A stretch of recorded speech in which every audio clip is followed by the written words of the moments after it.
Executive Director of the Indianapolis Propylium.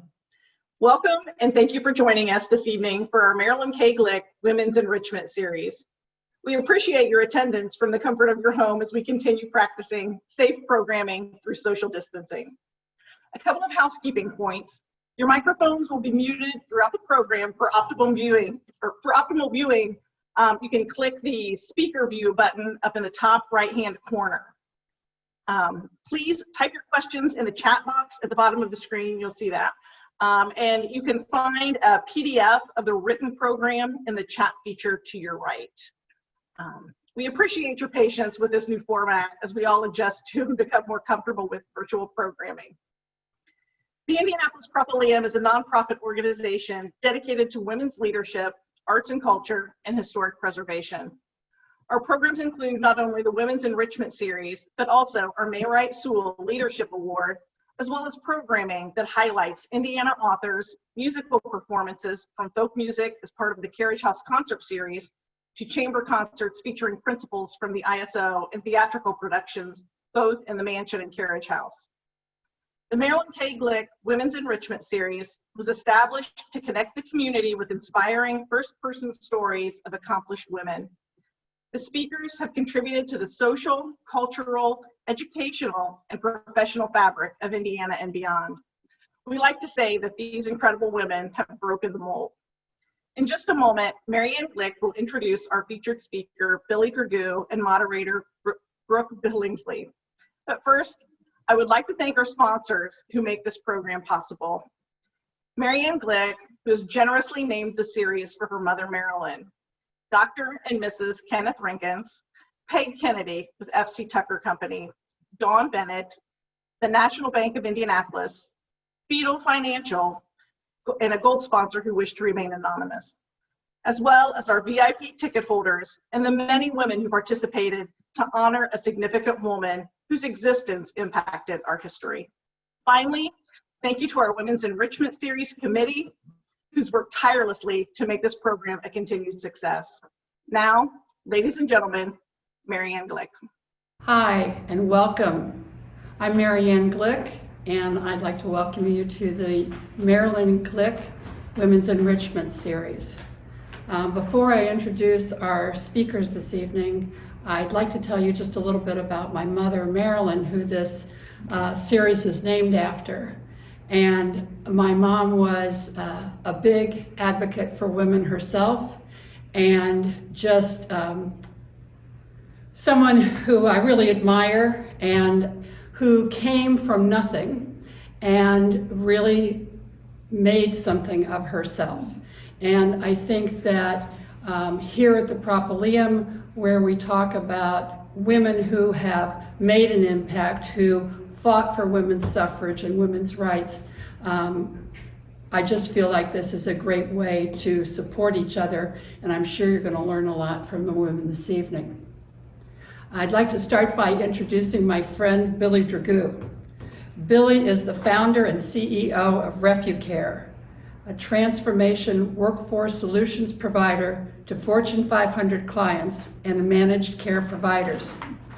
She's been named by Fortune magazine as one of the top entrepreneurs in the United States. Billie was one of 720 entrepreneurs throughout the world who was invited to the President of the United States to attend the 2016 Global Entrepreneurship Summit in Stanford, California. For 4 years, she served as the national judge for the Ernst & Young Entrepreneur of the Year Award and was an E&Y recipient of the award in 2008. Long recognized for her entrepreneurial impact in the state of Indiana, Billie was named 2014 Central Indiana Business Hall of Fame laureate, which honors outstanding men and women who epitomize success in the business world. She was also honored in 2011 by Girls Inc. with a Touchstone Award. She's the recipient of the IBJ's Women of Influence Award, and she has also been awarded a Torchbearer Award for Entrepreneurial Advocacy, one of the highest awards presented by the governor for recognition of outstanding women. Billie is a strong advocate for women. She's the co-founder of the Indiana Women's Conference, now in its 4th year, and the largest one-day professional development conference for women in the Midwest. She's the past chair and CEO of the National Association of Women Business Owners, NAWBO, based in Washington, D.C., and the past president of the Indianapolis chapter of NAWBO, where she was the architect for its growth. Billie is a past board member of the Indiana Department of Workforce Development State Workforce Innovation Council. She currently serves on the boards of the Greater Indianapolis Progress Committee, the Indianapolis Chamber, Indiana University Lilly School of Philanthropy, the State Chamber Political Action Committee, and Sigma Theta Tau International Foundation for Nursing. Whew, that is quite a resume. So I think you're really going to learn a lot from her. And interviewing Billie will be Brooke Billingsley. And Brooke is the CEO of Touch LLC. Her company conducts research on employees and their perceptions of resiliency, influence, and personal impact on patient experiences. She also created training modules that help employees see their patients' needs so they can develop emotional intelligence, communication, and acuity skills necessary to make the patient more comfortable and have a positive perception of their experience. Brooke is also a professional speaker for nationally known healthcare organizations, and her topics include moving from talk to touch, perception of the patient, creating engaged, empowered, and appreciated employees. As a professional trainer and facilitator, she has customized training programs using perception research to give both internal and external perception of your organization.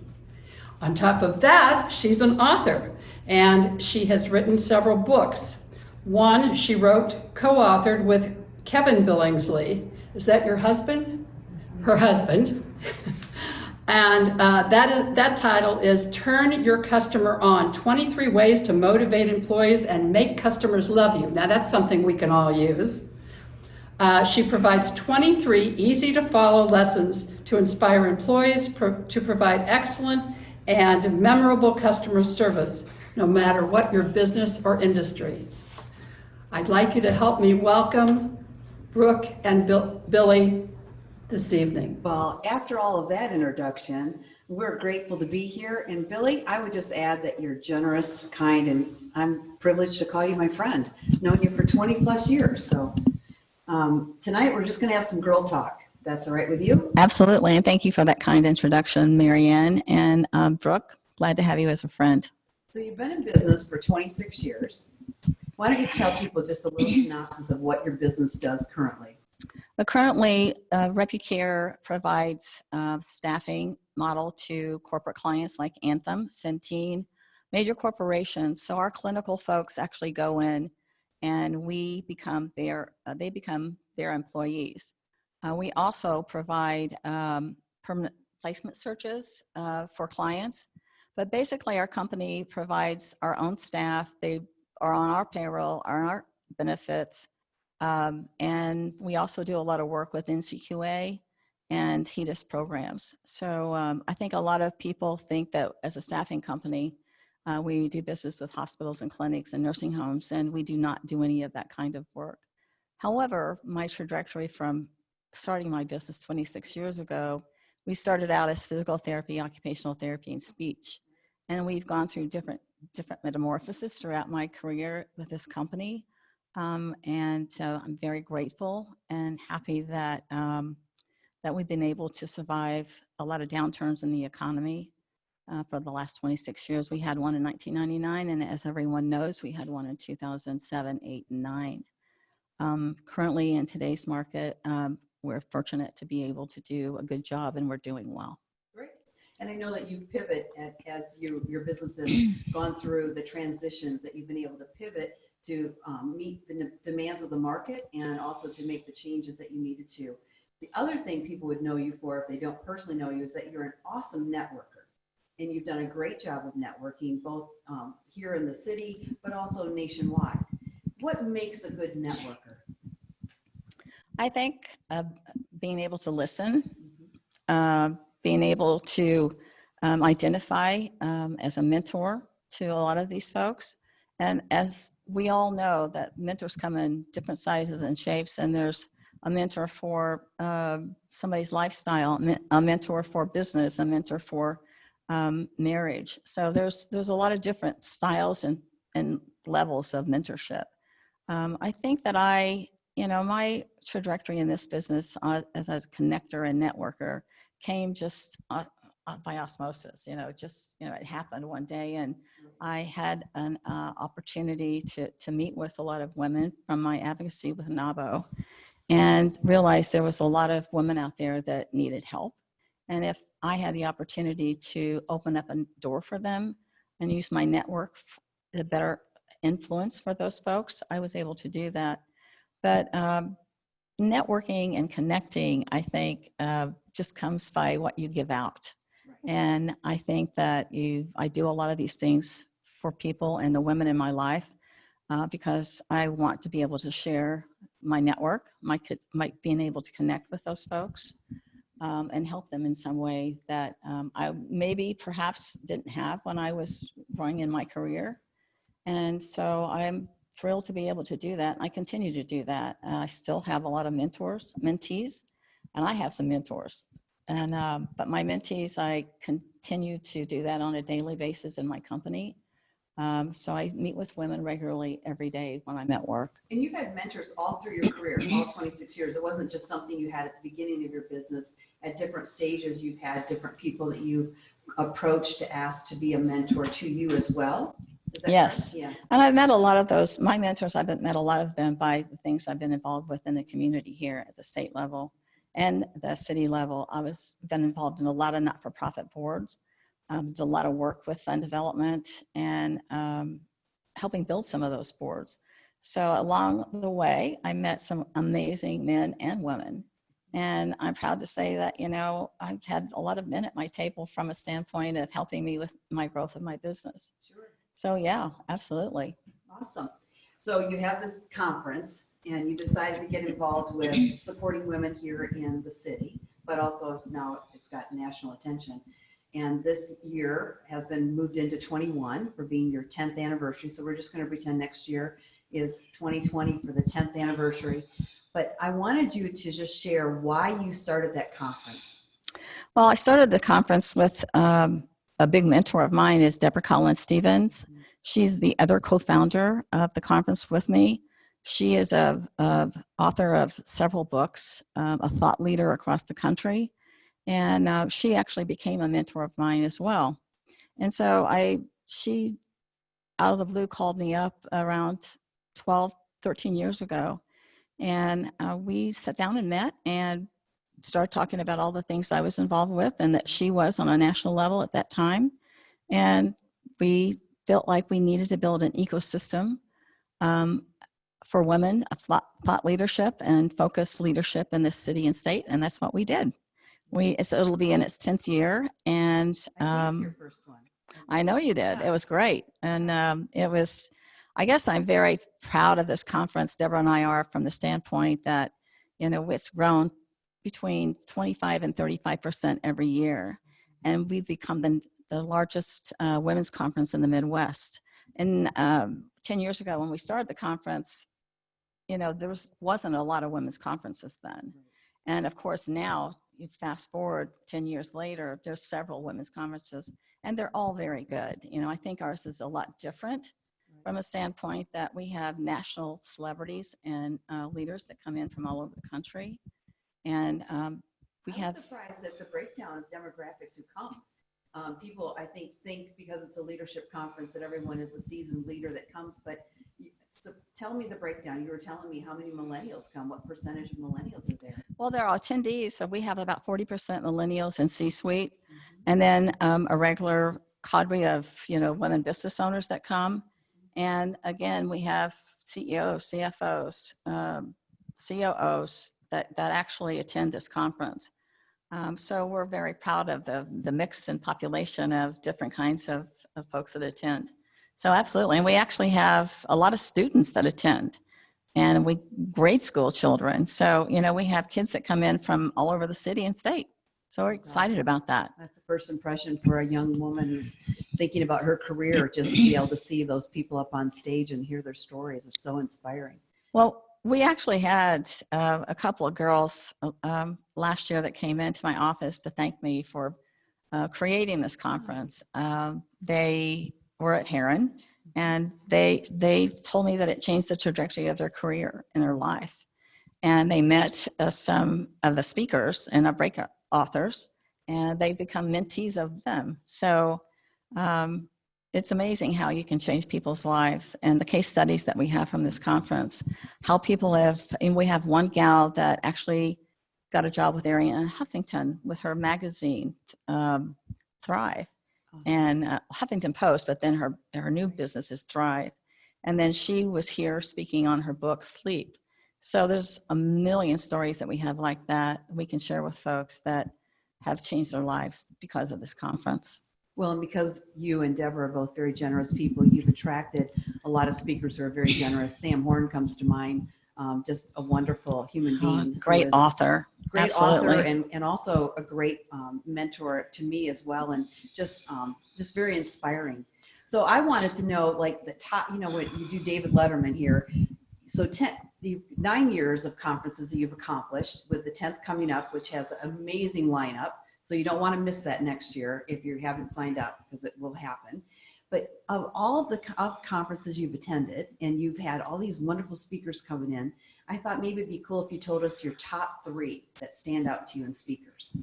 Oh my gosh. I would say the very first speaker, we have several speakers, but we usually have 3 keynotes. Martha Stewart, when she first came, she went into the community, went to Long's Bakery as an entrepreneur herself and a celebrity of some sort. She decided to go out and visit some of these places that we have in our community that are been around for a long time. So that was great that she was able to immerse herself and do all those things when she came into the city.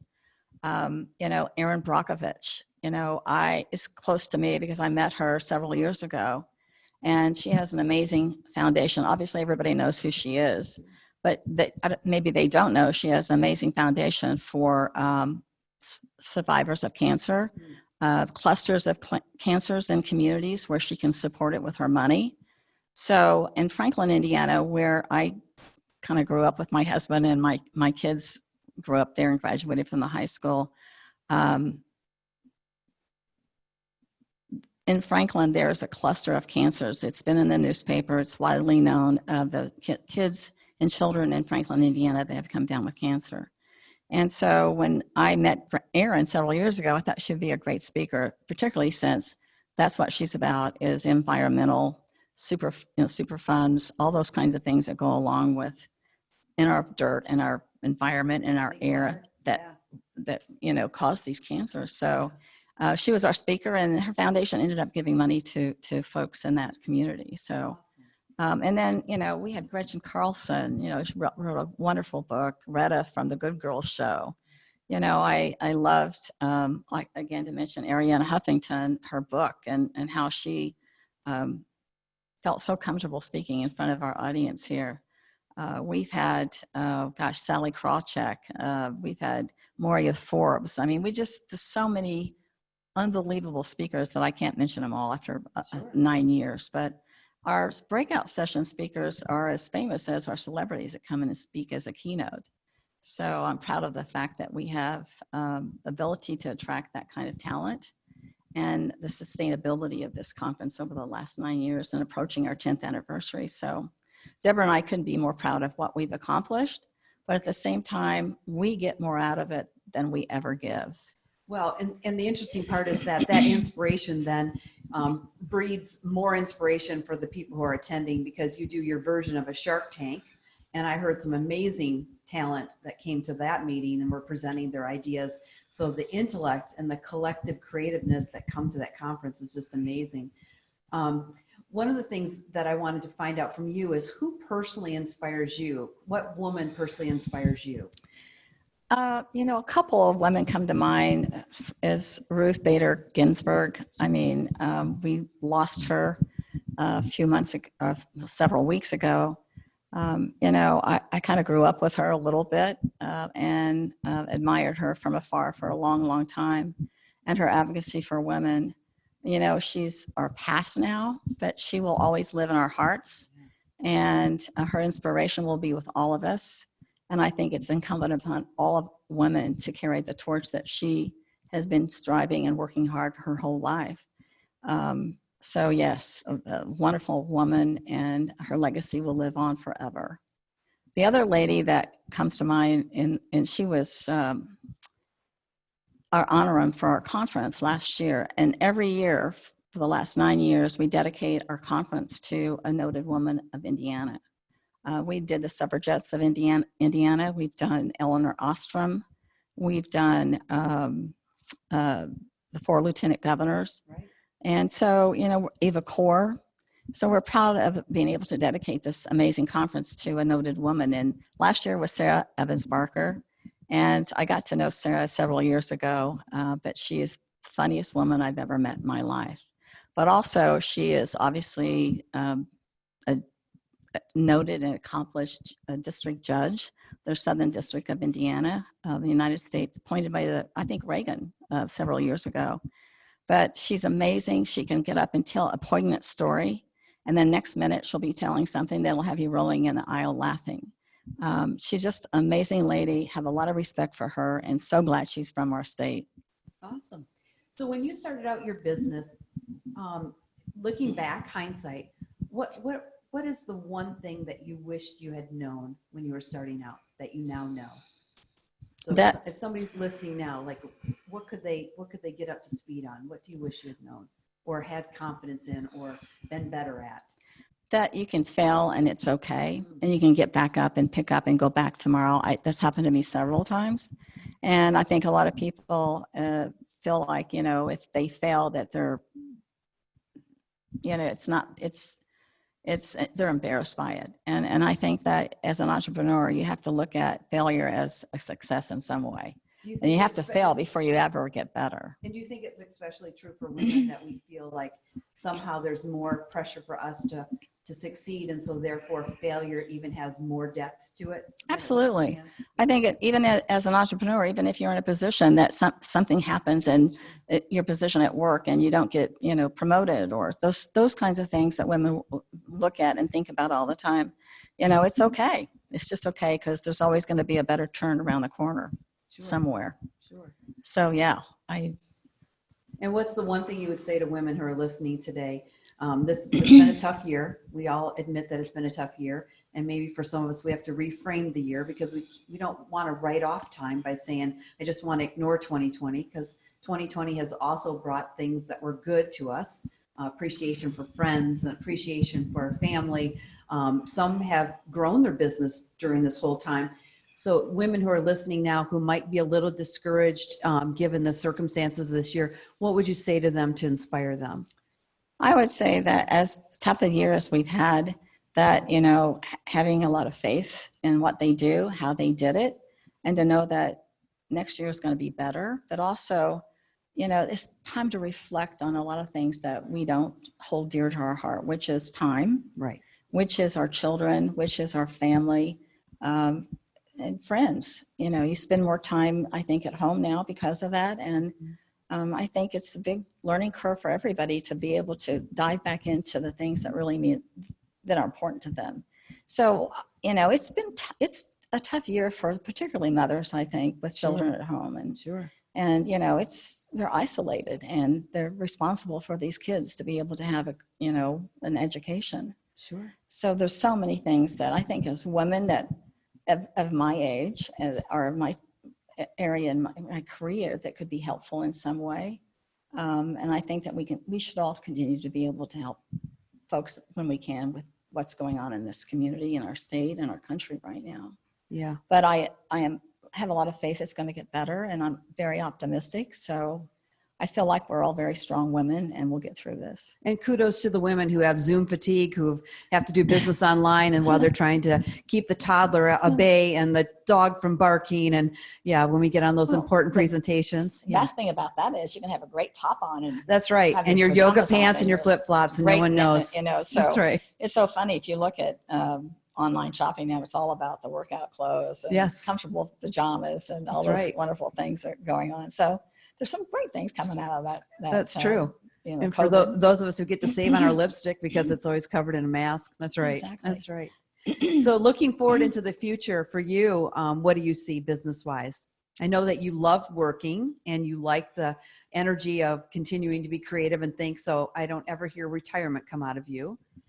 Well, now we can talk about that later. But All no, right. no, I enjoy working. Yeah. I have a great staff. We're up to 250 employees now. So I enjoy going to work when I'm in town every day. I also continue my work with my not-for-profit boards. I think it's important for women, any stage of their career, or if they're an entrepreneur, to get involved in the community and get on a board, get on a not-for-profit board. It changes your life. Right. And I continue to do that with a lot of boards. I'm on a lot of business boards now, which I really enjoy. And there's been several things that I advocate for, and that's access to capital for women, Mm-hmm. venture money for women, Right. women on boards. And, you know, if you look at California, I went to my friend Sue Elterman and Becky Skillman and talking about, you know, how can we get legislators to pass a law where our corporations in the state of Indiana would have to have at least 50% of women on their board. Mm. And so that happened about 3 years ago and 4 years ago, and it's never gone anywhere. But hopefully I will see that change in my lifetime, that we in the state of Indiana can change and have that particular process like California's had, where all the women, the boards, corporate boards, have to have at least a percentage of women on those boards. And it's the right thing to do. You know, if you look at what Ruth Bader Ginsburg said, that women should be at the table for every decision made. Yeah. In business, work, Yeah. and boards. Yeah, Ruth Bader was a big inspiration as far as her strength goes, and also being in a man's world. And one of the things I like that you always say is that you're a big proponent of giving back, and that it isn't all about taking, because it's really, even though we live in a town that feels like a big town, it's really not. It's a small connected town. Exactly. And people know that if you're always taking, it eventually catches up with you. And that's been your philosophy about giving back. Yeah, giving back, you know, people ask me, where do you find the time to do all these things with the mentorship that you do with other women and girls? And it's just easy for me because you give and not expect to get back. And, you know, Winston Churchill, one of his quotes is, you know, I love it, is you make a living to get, you make a life by giving. So, you know, I think that it's just important for all of us to think about doing all those things and giving back in some fashion, whether it's a board that you sit on, mentoring a child, mentoring another woman, mentoring a neighbor. It comes back to you tenfold. Right. Well, and I know that you look very young, but when we're into this period of our lives, we talk legacy. You're very nice, Brooke. I'll take you to dinner later. All right. Thanks. What would you like your legacy to be? Oh, you know, I think if you were to ask me that now, and which you did, I think my legacy is this conference. Okay. And, you know, going back to my company, I built a really good company. I've had a lot of tears, a lot of successes, and, but my legacy will be this conference. And it's because I think there's a need for it, thought leadership, focus leadership. And I'm very grateful to the sponsors that we've had, particularly Indiana University for the last 10 years and Strata Education. Sure. So I'm thrilled to be able to, you know, have that sustainability, but at the same time that, you know, it can be passed on, you know, to when I get older, hopefully somebody will follow in my shoes to take that over. Sure. the neat part about inspiration is it's really a spark that can happen at any one of those 9 years of the conferences you've had that would spur someone to go on to great achievement and great success, right? And so it could have been one aha moment that they had at your conference. And I've seen a lot of those outbreak sessions, and those were amazing. I mean, they were super inspirational. One comes to mind, the one woman who had an amazing story that ended up coming up on the main stage. Oh yeah, absolutely. That was awesome. Her story was fabulous, and the places that they've come from and the way they've pulled themselves up from their bootstraps to get to where they are, I think tells people in the audience that it's possible, because that's just started with a creative idea, right? It's like you and Deborah got together with a creative idea, and look what it sparked. Yeah, I would encourage anyone out there that has an idea, just do it. Yeah. I mean, absolutely. It doesn't matter how crazy it is, how, if you think it's going to be success or not, just if you have an idea, just go for it. That's what we did with this conference. And look what it's become. It's become the biggest in the Midwest. And we can attract the talent that we do that comes into our state, that actually our governors, Right. whether whoever is in play at the time, love the fact that we have all these people coming into Indiana that has never been here before.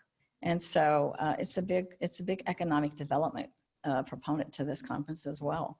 I've even seen a few men showing up at the conference. Oh, we have men. We definitely have men in the morning. We have men until it gets into breakout sessions. I think But, some of them are wanting to know the secret of how to market to women, and it's like, this is the place to be, right? I think Governor Holcomb said last year that at the conference it was 6:30 in the morning, and he goes, "Oh my gosh, there's a sea of women out there, and I can't even get 100 people to a luncheon at the Indiana Chamber." So it's inspiring to be able to leave that kind of legacy in our state. Awesome. So Lorianne, how are we doing with Q&A? Are we about there? Yeah. Awesome. Because we want to give everyone who's listening a chance to ask your important questions. Well, I want to say that Brooke and I have been friends for over 20 years. And so, Brooke herself is a thought leader and an author and a national speaker. And I think at one point you were the head of the Make-A-Wish Foundation. Back in the 90s. I know it's hard to talk decades ago, but yeah. And actually my work with not-for-profits, I loved it because I looked on Netflix and there was a movie about, it didn't say that's what it was, but actually it was a drama and a movie and it poignant at the end, and it talked about that's how Make-A-Wish Foundation got started. Oh yeah.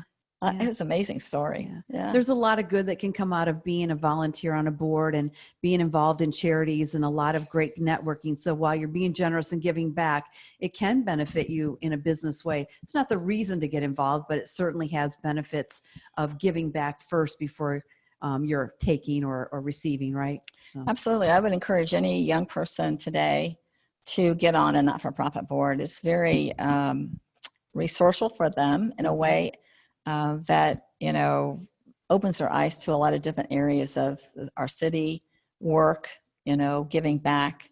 I think it's, I've been on, several boards in my past life or current life, past life. And I've never regretted anyone that I've ever gotten on. Awesome. And still on a few. Awesome. Well, thanks, Billie. I appreciate the conversation. I'm going to let Lorianne ask some questions now from our listeners. Absolutely. So we have a first question that was about nonprofit boards. So someone was wondering, what should someone take into consideration when they are considering a nonprofit board to join? Well, first of all, there's so many great ones in our state. They're in our city, amazing. I would suggest that person to feel, what is their passion? Is it children? Is it kids at a small age? Or is it, entrepreneurism? Is it business that they're looking at? It's something that they've been passionate about, or if they don't have any idea what they want to do, call me. I've got a lot of boards so I can, refer to them. I actually do that with the mentees that I have. So I'll be glad to help them get on a board in any way. But I would say be passionate about something from a standpoint where they live, how they want to give back. Yes, their community. And I would add to that, as an executive director of a past board, that it's another aspect is to ask the board what they have a need in. And if you have that skill set, fill that need, because that's what makes a very successful organization. It has a board that all facets are filled as far as positions go. So if your skill set and you're listening and you're great in HR and they need some HR help or they need financial Absolutely. help, that's always good to know that you're filling a slot, because that'll give you the purpose and making sure you made a Well, difference. and if you don't have a skill, you can also get on that board to help and be a worker bee. Sure. And do the things that can be done to help that board grow. Yep. Again, there's a lot of things that you can do to source not-for-profits in our city and state. And if anyone would like to be on a board, have them call me. That's fantastic. Thank you so much. I definitely think it's important from, working with our board. We really appreciate all the people on our board. And it is important to find that balance of the skills that you need and people that are passionate. And if you can find that niche, then it's a perfect spot. Another question here from Christine. Billie, your message about opening doors is so powerful. When you think about the door that was opened for you and empowered your confidence, what comes to mind? Oh my goodness. Well, I have to say that, I am the architect of NAWBO, the National Association of Women Business Owners here in Indiana, and I also am on the national board out of Washington, D.C. So I think that I had a gal that asked me to come to a meeting, which at the time there was about 20 members, and so she kind of opened my eyes and the door for me to go through with that organization. And then I went on to, and I built it into an amazing organization that it is today. Another thought came to mind is an attorney from Eismiller was the president of the Indianapolis board many, many years ago. And I was pretty tenacious about going after a contract out there.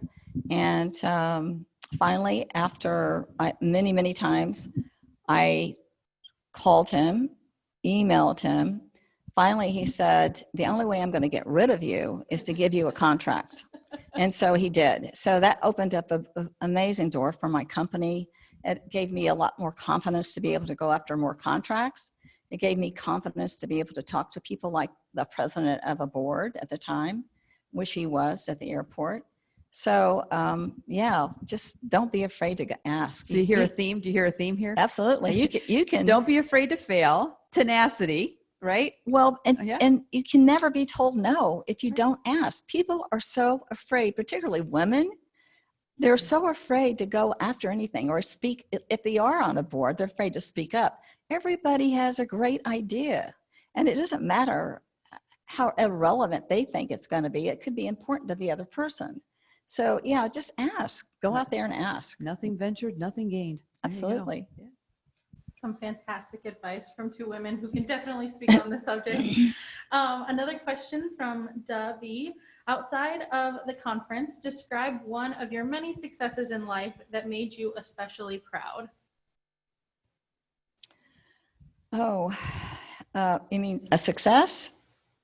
I would say, she said success, but I would say anything outside of career that made you proud. Yeah, other than my daughter and my son, but I would say that, I have received a few awards in my lifetime, and the one that actually kind of was an aha moment for me was when I was awarded the Business Hall of Fame award. When I was with like 3 other men that, was amazing, and so I felt like this little tiny person in front of all these magnitude of men that are so accomplished. So that, and also me being on a couple of national boards gave me the opportunity to have success at the same time, open some doors, but, obviously are, aha moments for me as well. But, very proud of the things that I was able to do. But a lot of those things I went into and I was afraid. And again, I just thought, what am I going to do if I don't say something? What am I going to do if I don't ask for something? So I've got the courage to do all of that. And sometimes I think more of the things that you are accomplished at or you're successful at, that comes easier for you to be able to ask those hard things, right? Yeah, I agree. Definitely. Another question. This one is from Meg Arnold from Franklin. She says, "Hi, Billy. What made you leave nursing to start your company?" Well, I was never a nurse. My degree, associate's degree, is in business. So, but I do have, my daughter's a nurse, and I have a lot of sisters that are nurses, and I have some other family that are nurses. But I was a headhunter before I started my company. And so I had never done that before, but I became very successful in that and actually helped with my career and also to start RepuCare, but at the same time was able to help my kids with their careers and their college educations. So, you know, starting a company is not for the faint of heart, but a lot of it, it's courage. And I think that I wanted to control my own destiny. So, you know, I just went for it. So I would say to anyone out there, do whatever you think you want to do and don't feel like you're going to fail, but it's okay to fail, right? That's right. Fantastic. Another question that we have here. I know you've talked a lot about your conference and COVID is making it affect differently. Could you talk a little bit about what's going on with this year's conference and kind of the anniversary that you have, and what I guess next year's conference will look like? You know, unfortunately, like many organizations and folks had to cancel their conferences or their galas or whatever board entities they were involved in. So our conference is scheduled for next year on November 3rd, I believe, correct? And our speakers, some of our speakers that we had in play are going to continue on with us. Taraji Henson, as you may know, was in Hidden Figures. She also was on Empire, but has written some books. She's had a lot of personal self discovery, like her mental illness, she's able to talk about now with other folks. And so she's just an amazing speaker, accomplished, and we're thrilled to have her as one of our keynote speakers. Also, we have Betsy Johnson, as many people know her jewelry, her shoes, but people don't really know her from her standpoint of her history and how the struggles that she's had and all the things that she's overcome to get where she's at. And then the third one is a lady that, you know, we can't talk about yet because we haven't got the contract totally signed, but she's well known across the country and will be our third keynote. And the other thing is our breakout speakers and our authors right now, I think, are going to be amazing. We have different ones every year, but I think our 10th anniversary is going to be kind of a big wow. And that's how we're planning for that. If anybody's interested in volunteering at our conference, we have 90 volunteers to 100 every year. So we would be thrilled to be able to sign them up for that. We have a training program for that. And a lot of our volunteers are successful, you know, entrepreneurs. They're folks that work in their corporations. They're CFOs or CEOs that come and volunteer for this conference. So if you have a desire, It's fun. I've done it. it's fun. I know Brooke Yeah. has done it. It's Yeah. amazing, isn't Yeah, it? I took pictures of you and Deborah with Diane Keaton. It was Yeah. fun. I had a great time. Yeah, it was, so yeah, please give me a call. I'd be glad to help in any way. Fantastic. That sounds like an amazing lineup. I can't wait to hear. Well, as stay tuned. I mean, we have Yeah. a lot of things coming out in the next few months. As you know, we're contemplating on canceling this conference back in April because of the severity of what has been going on in the country and our city and state as well. But this conference takes $1 million to put on for one day. So there's a lot of work that goes into this and a lot of sweat and tears that goes behind the scenes that people don't see. And we're able to bring this to our city and state. So yes, we're very proud of it. And it's a big legacy piece for me. Absolutely. One more question as we wrap up here, also about the conference. This one's from me. I love behind the scenes stories. So do you have one from one of the past conferences that you could share with us here?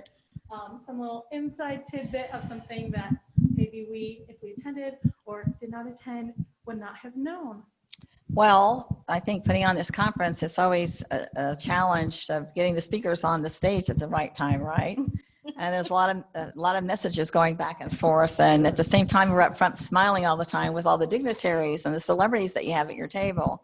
I think that, I don't have too many, I would say, a downside to this conference of anything behind the scenes. I think for me, it was coming out, I think last year and watching Codalicious and those girls that are in that program, to come out and see them interviewing people like me and Brooke and Deborah, giving the microphone to us and saying, what do you think about this conference? So they're becoming these little people that are, getting this experience of this big conference. So yeah, I can't. I would add I thought it was interesting that Diane Keaton was so into Pinterest and had a Pinterest book and was into designing, because that was not anticipated, right? And so for all of us who had a history of watching her in movies from, the 70s or 60s on, and then all of a sudden it was all about she's design. in movies. She's in major movies now, but I know. And I liked her, and because Deborah and I saw her speak out at in San Francisco several years ago. That's why she was a great speaker. But an interest you didn't, and I didn't even know about. I didn't even know what we did not know what she was talking about. The whole format changed the night before with our MC, with her. And keep in mind, these big speakers like that cost a lot of money to come in, but they also have a lot of needs, so to speak. And we did not know she was going to be talking about her Pinterest. And if you remember correctly, that's when the Me Too movement was starting up and getting really pretty hot and heavy. And she would not answer the questions on the stage, which was very disappointing from the audience. And so she really just wanted to talk about design. It was more like HGTV. We're just sitting there going, what just happened here? But that, and that's the surprise of planning a huge conference like that there's always going to be elements that you didn't plan. Absolutely. Now we've learned a lesson. We have pretty strict contracts as much as they have with us. They have to sign some things now that, maybe, and we all do that. We all have different things that we're involved in, and you learn by osmosis, right? By those kind of things happening. But yes, she's a great actress. She's a great person, but I would say she was disappointing. Yeah, it would be like going to the Eagles and they don't want to play any of their old stuff. They just want to play their new music. You're like, wait, what? So, yeah, but if you haven't gone to our conference, please sign up for next year. It's going to be awesome. Thank you so much. I am a conference attendee, and it's a great conference, and I would recommend it to anybody. So, Brooke and Billie, thank you so much for an inspiring evening. We appreciate your commitment to women's leadership. The Marilyn K. Glick Women's Enrichment Series will continue in February with Allison Barber, and will conclude in April of 2021 with Catrice Harding. If you're not a member of the Propylium, I'd encourage you to become one. Your membership supports our mission and programs just like this. Programming and membership information can be found online at www.thepropylium.org, and I'm sure that Lorianne put that over to the side. So thank you all again. Thank you for attending. Good night, and safe travels to the next room of your house. Thank you.